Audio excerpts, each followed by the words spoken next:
Hello student, Anoop study zone में आप लोगों का स्वागत है। जैसा कि हम लोग पिछले लेक्चर में बात किए थे रेस्पिरेशन श्वसन तंत्र के बारे में, उनमें हमने लंग्स के बारे में काफ़ी विस्तार से देखा।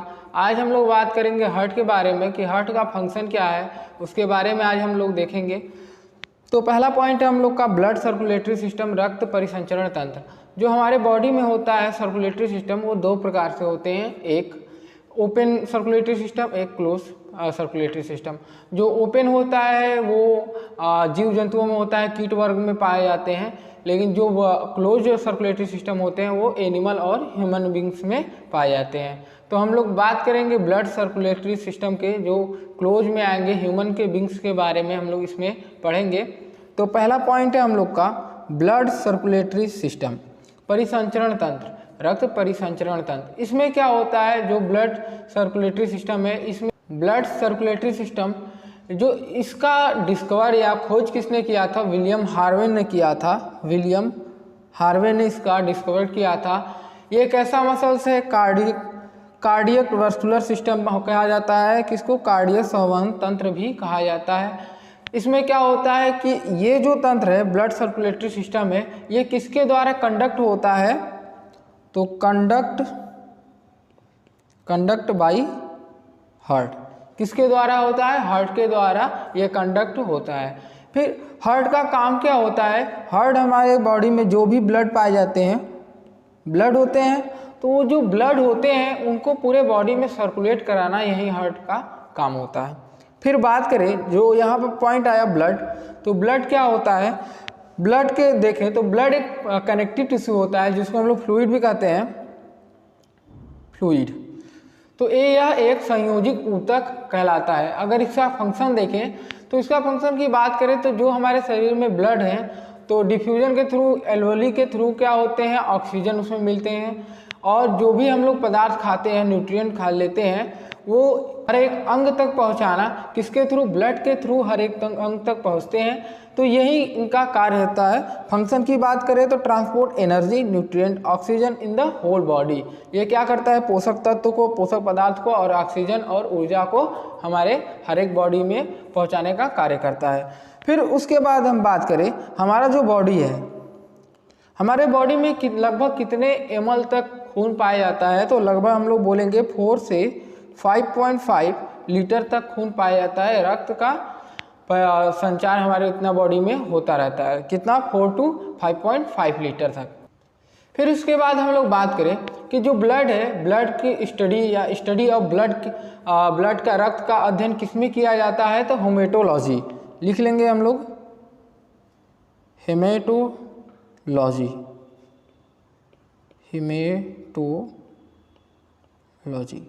इसमें क्या होता है, हम लोग ब्लड की स्टडी करते हैं। और स्टडी ऑफ हार्ट कार्डियोलॉजी कहलाता है। हार्ट का अध्ययन करना क्या कहलाता है, कार्डियोलॉजी, और ब्लड का अध्ययन कहलाना क्या कहलाता है, हेमेटोलॉजी। फिर बात करें हम लोग नेक्स्ट पॉइंट की, कि जो भी हमारे शरीर में ब्लड होते हैं वो एक जगह न स्टोर होते ही होंगे, क्योंकि हार्ट क्या करता है, पंप करने का काम करता है। जो भी ब्लड हमारे शरीर में है वहाँ तक पहुँचाने का कार्य करता है। पंपिंग का काम किसका होता है, हार्ट का। आगे हम देखेंगे इसके बारे में, हार्ट के बारे में। तो जो भी हमारे बॉडी में ब्लड होते हैं वो स्टोर होते होंगे, तो ये स्टोर कहाँ होते हैं, स्प्लीन नाम का एक जगह होता है, कहाँ, स्टमक के पास होता है, वहीं हमारा ब्लड स्टोर होता है। तो स्टोरेज ऑफ ब्लड, रक्त का भंडार कहाँ है, तो in our body spleen are found. Spleen are found, इसको इंग्लिश हिंदी में भी प्लीहा बोला जाता है, प्लीहा। ये कहाँ लोकेट करता है, स्टमक के जस्ट लेटरल साइड में। यहाँ फिगर में हम लोग देखें, ये फिगर है स्प्लीहा का। देखो यहाँ पर क्या है, हम लोग का स्टमक है, अमाशय है।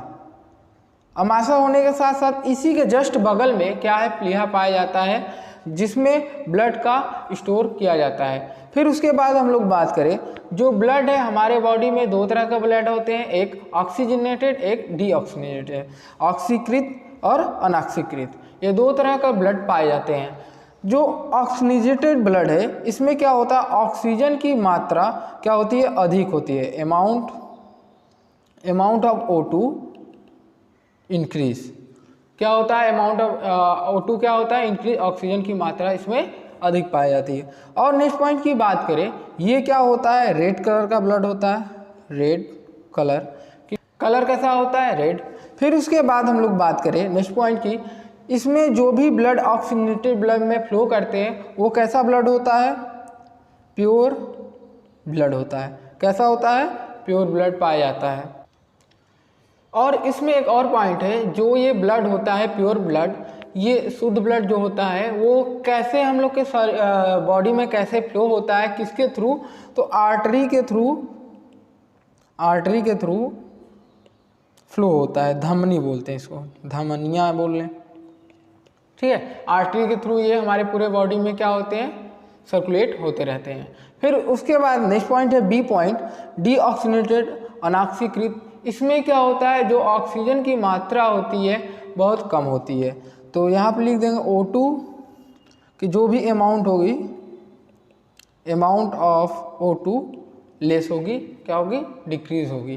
फिर इसमें नेक्स्ट पॉइंट है, इसका कलर कैसा होता है, तो लाइट वायलेट कलर होता है, लाइट वायलेट कलर, हल्का बैगनी कलर का ये होता है। फिर उसके बाद जो भी इसमें ब्लड होते हैं वो इम्प्योर होते हैं। कैसा होते हैं, इम्प्योर ब्लड फाउंड होते हैं। इम्प्योर ब्लड आर फाउंड, या अशुद्ध ब्लड इसमें पाए जाते हैं। फिर उसके बाद इसमें बात करें तो ये किसके थ्रू हमारे बॉडी में क्या परिवहन होता है या संचारण होता है, तो वेन के कारण होता है, सीरा, वेन या सीरा के कारण ये हमारे पूरे बॉडी में क्या होते हैं, फ्लो होते हैं। उसी की मदद से सीरा एक पंप, अभी आगे सीरा और वेन के आर्टरी के बारे में हम लोग पढ़ेंगे। अब बात करें हम लोग, जो ब्लड है उनके कितने भाग होते हैं, पार्ट ऑफ ब्लड, रक्त के भाग कितने होते हैं, तो हम लोग बांटे हैं इसको दो भागों में, एक प्लाज्मा और एक ब्लड सेल कार्प सेल, या ब्लड सेल बोलेंगे या कार्प सेल इसको बोलते हैं, रक्त कणिकाएं भी। अब हम लोग बात किए, पिछले लेक्चर में हम लोग बात किए थे, जो ऑक्सीजनेटेड ब्लड या O2 कैरी करता है, कितना करता था, हीमोग्लोबिन करता था, आरबीसी कितना 98.5 वो क्या करता था, कैरी करता था। लेकिन बचा हुआ 1.5 कौन करता था, तो यहाँ पर हम लोग बोल सकते हैं कि प्लाज्मा जो था वो 1.5% ऑक्सीजन कैरी करता था। कौन, प्लाज्मा। तो यहाँ पर समझ में आ गया कि 100% हम लोग का ब्लड कैसे पूरे बॉडी में परिसंचरण हो रहा था, सर्कुलेट हो रहा था। तो 98.5 आरबीसी के थ्रू हो रहे थे और प्लाज्मा के थ्रू कितना, 1.5। फिर उसके बाद बात करें कि प्लाज्मा जो होता है हमारी बॉडी में कितने % पाए जाते हैं। जो ब्लड हो गए, मान लो क्या हुआ कि एक एक्सपेरिमेंट हुआ था, एक टेस्ट ट्यूब में ब्लड रखा गया था, उसको बहुत तेज़ से सराउंडिंग मतलब घोला गया। फिर कुछ समय बाद उसको देखे तो दो सेपरेट भाग में डिवाइड हो गया। जो दो भाग उसमें डिवाइड हुए थे, एक क्या थे, प्लाज्मा, और एक क्या थे, ब्लड सेल्स। तो प्लाज्मा की मात्रा उसमें कितनी थी, तो 55 से 60% पार्ट ऑफ ब्लड, जितना भी ब्लड था उसका 55 से 60% प्लाज्मा था, और बचा हुआ भाग 40 से 45% क्या था हम लोग का, ब्लड सेल्स, रक्त कणिकाएं। तो जो प्लाज्मा होता है ये क्या होता है, कलरलेस, रंगहीन होता है, इसका कोई भी कलर नहीं होता है, रंगहीन दिखाई देते हैं। फिर उसके बाद बात करें, जो प्लाज्मा होता है वो प्रोटीन युक्त होता है। इसमें क्या होता है, प्रोटीनियस पार्ट होते हैं, प्रोटीन युक्त होते हैं। अब इसमें बात करें कि जो भी आरबीसी इसमें पाए जाते हैं, इसमें प्लाज्मा में क्या होता है, डब्ल्यूबीसी पाया जाता है, प्रोटीन पाया जाता है, प्लेटलेट्स पाया जाता है, लेकिन आरबीसी नहीं पाया जाता है। तो बात करें आरबीसी की तो प्लाज्मा में आरबीसी नहीं पाया जाता है। फिर उसके बाद हम लोग बात करें कि ब्लड सेल्स की, ब्लड कॉर्पस्कल की, तो इसमें क्या होता है, पहला पॉइंट आरबीसी। आरबीसी की बात करें तो आरबीसी का अगर फुल फॉर्म हम लोग देखें तो रेड ब्लड सेल, क्या, लाल रक्त कोशिका। आरबीसी का फुल फॉर्म क्या हुआ, लाल रक्त कोशिका। इसमें क्या हुआ, अगर इसका केमिकल नेम पूछ लिया तो केमिकल नाम इसका क्या है, एथ्रोसाइट। इसका केमिकल नेम क्या है, एथ्रोसाइट। फंक्शन की बात करें तो ट्रांसपोर्ट ऑफ ऑक्सीजन, ऑक्सीजन को क्या करता है, हमारे पूरे बॉडी में संचार करता है, किसके थ्रू, आरबीसी के थ्रू हमारे बॉडी में क्या होते हैं, ऑक्सीजन का संचार होता है। पिछले लेक्चर में बात किए थे, हीमोग्लोबिन किस में पाया जाता है, आरबीसी में। हीमोग्लोबिन का कलर कैसा होता है, रेड। रेड होने की वजह से आरबीसी का भी कलर रेड हो जाता है। तो इसका कलर पूछ ले तो क्या बोलेंगे हम लोग, रेड कलर, रेड कलर। अब हम लोग बात करें रेड कलर है, इसका जनसंख्या मतलब इसकी अमाउंट कितनी होती है, तो इसका अमाउंट लगभग 3 से 5.5 मिलियन तक ये हमारे बॉडी में पाए जाते हैं। हमारे बॉडी में इनका संख्या कितना होता है, 3 से लेकर 5.5 मिलियन तक इसकी संख्या होती है। और जीवन काल की बात कर ले हम लोग, जीवन काल लाइफ साइकिल का, तो 120 दिन लगभग 120 दिन ये जीवित रहते हैं हमारी बॉडी में। नेक्स्ट पॉइंट की बात करें WBC, तो WBC का फुल फॉर्म क्या होता है, वाइट ब्लड सेल, श्वेत रक्त कोशिका, इसको क्या बोला जाता है, वाइट ब्लड सेल या श्वेत। ये इसका फंक्शन की बात करें, इसके फंक्शन की बात करें तो ये क्या करता है, हमारे बॉडी की इम्यूनिटी को बढ़ाता है, इंक्रीज करता है। और इसका केमिकल नेम की बात करें तो इसके केमिकल नेम का क्या नाम है, ल्यूकोसाइट, इसका केमिकल नेम है। वाइट ब्लड सेल का केमिकल नेम अगर पूछ लिया तो हम लोग क्या बोलेंगे, ल्यूकोसाइट। फिर इसके बाद हम लोग बात करें जो वाइट ब्लड सेल है वो किस कलर का, तो हम लोग बता सकते हैं वाइट है, जनरली ऐसे ही बोल रहा है तो वाइट कलर का इसका कलर होता है। फिर उसके बाद इसकी संख्या कितने होता है, लगभग हमारे बॉडी में 8000 से लगभग 10,000 हमारे बॉडी में इसकी संख्या होती है। 8000 से लगभग 10,000 हमारे बॉडी में पाए जाते हैं। इनका जीवन काल लगभग 1 वीक होता है। कितना, 1 वीक के लगभग ये जीवित रह सकते हैं। इनका लाइफ साइकिल कितना होता है, लगभग 1 वीक या 1 सप्ताह।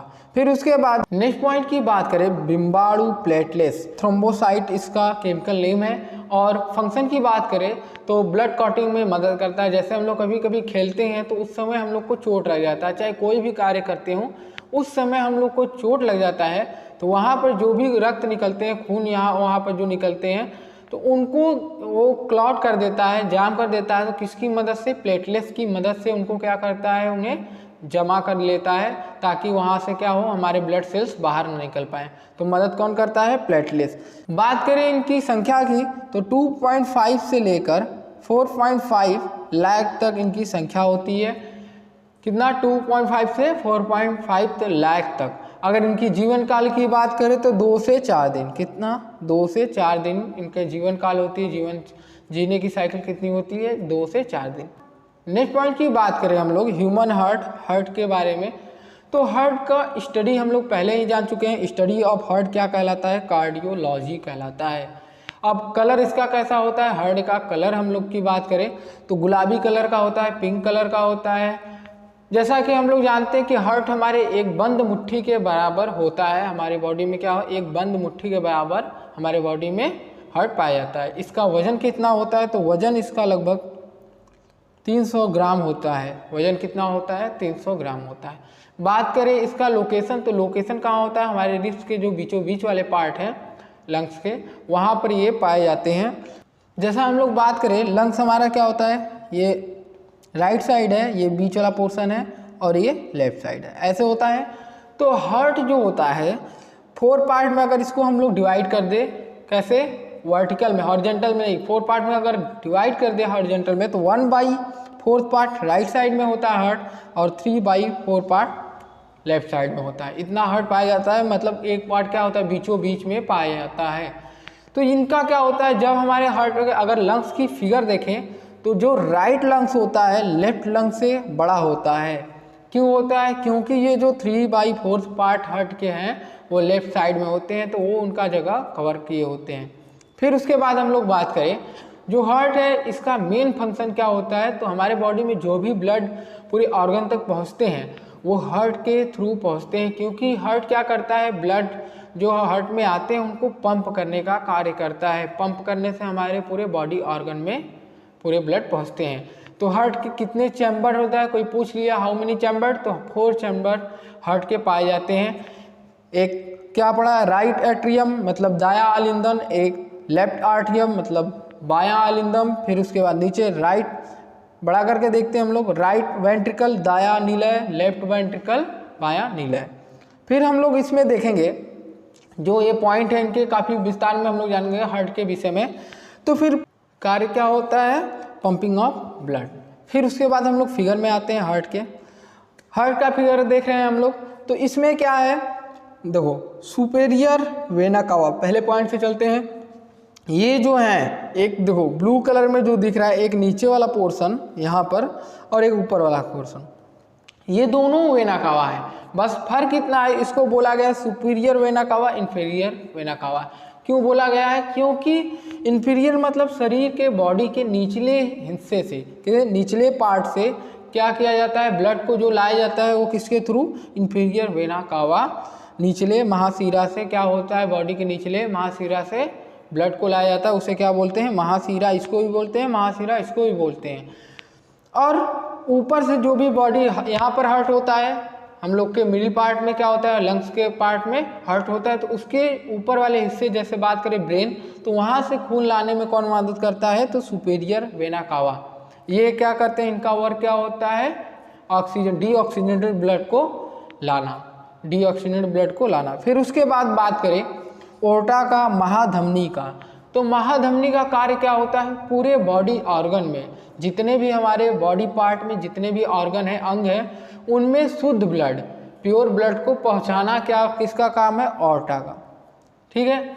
फिर उसके बाद नेक्स्ट पॉइंट की बात करें, राइट एट्रियम, तो ये हमारे जैसे हार्ट है ऐसे 4 पार्ट, तो राइट एट्रियम ये हो जाएगा और लेफ्ट एट्रियम ये हो जाएगा, राइट वेंट्रिकल और लेफ्ट वेंट्रिकल ऐसे बटा होता है, तो ये एक बॉडी पार्ट है। फिर उसके बाद हम लोग देखें पल्मोनरी वेल्स, तो ये एक तरह से जहाँ से हम लोग का डीऑक्सीजनेटेड ब्लड क्या होता है, पंप होके शुद्ध होने के लिए जाता है। पल्मोनरी वेल्स कहाँ, नीचे से राइट वेंट्रिकल में से वो ऊपर की थ्रू जाते हैं। तो ब्लड कहाँ शुद्ध होते हैं हम लोग के, प्योर होते हैं, लंग्स में होते हैं। तो यहाँ से पंप होने के बाद ये कौन सा, पल्मोनरी वेल्स से क्या होगा, गेट खुलेगा, उसके बाद कहाँ जाएगा, लंग्स में चला जाएगा।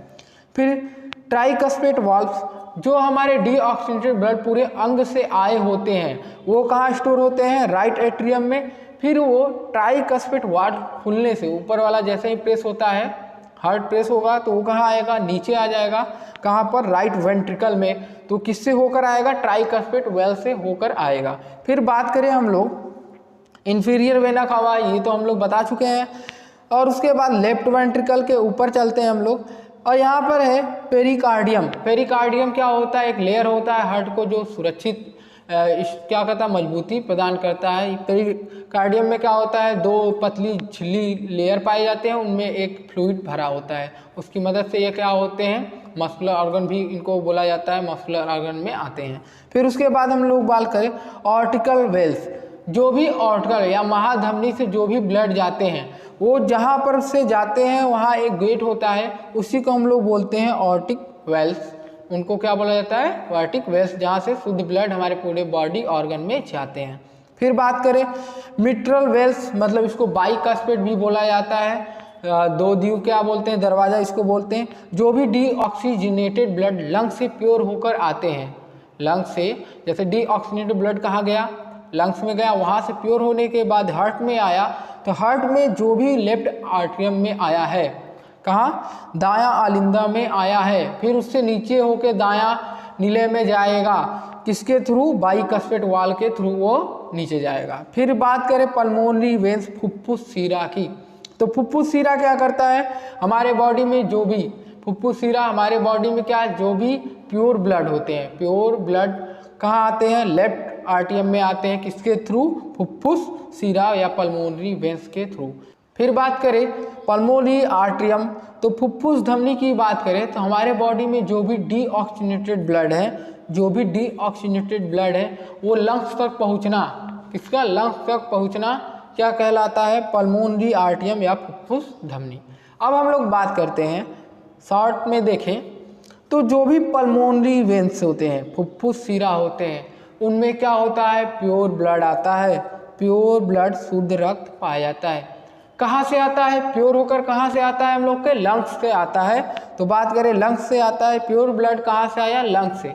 किस में आया, हार्ट में आया, हृदय में आया। फिर उसके बाद बात करें पल्मोनरी आर्टरी, फुफ्फुस धमनी की, तो इम्प्योर ब्लड ये ढोने का कार्य करता है। तो इम्प्योर ब्लड, अशुद्ध रक्त की बात करें तो अशुद्ध रक्त कहाँ इकट्ठा होता है, हार्ट में होता है। कहाँ होता है, हार्ट में। फिर उसके बाद वो प्योर होने के लिए कहाँ जाता है, तो लंग्स में जाता है, फेफड़े में जाता है।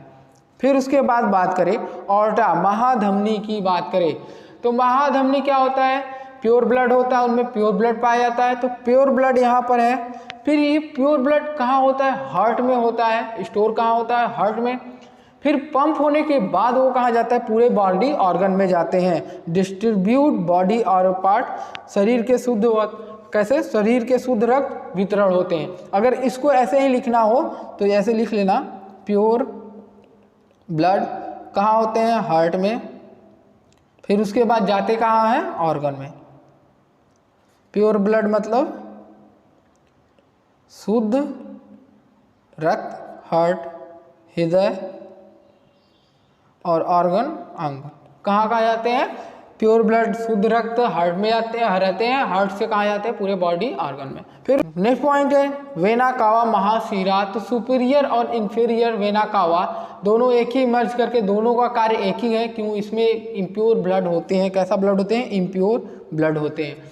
इम्प्योर ब्लड कहाँ से आते हैं, हमारे ऑर्गन में क्या होते हैं, जो भी न्यूट्रिएंट यूज कर लेते हैं वो क्या हो जाते हैं, वहाँ से ऑक्सीजन यूज कर लेंगे तो ऑर्गन ही यूज करते हैं। तो यूज करने के बाद वो क्या हो जाते हैं, इम्प्योर हो जाते हैं। तो इम्प्योर होने के बाद कहाँ, ऑर्गन अंग से इम्प्योर होने के बाद कहाँ आते हैं, हार्ट में आते हैं।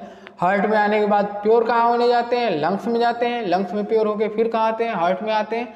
यही कार्यक्रम ये चलता रहता है। हमारा हार्ट क्या करता है, पंपिंग करता रहता है। फिर बात करें, हमारा हार्ट 1 मिनट में लगभग 72 बार, कितना, एक स्वस्थ शरीर की बात करें तो 1 मिनट में लगभग 72 बार बीट करता है, हार्ट बीट करता है।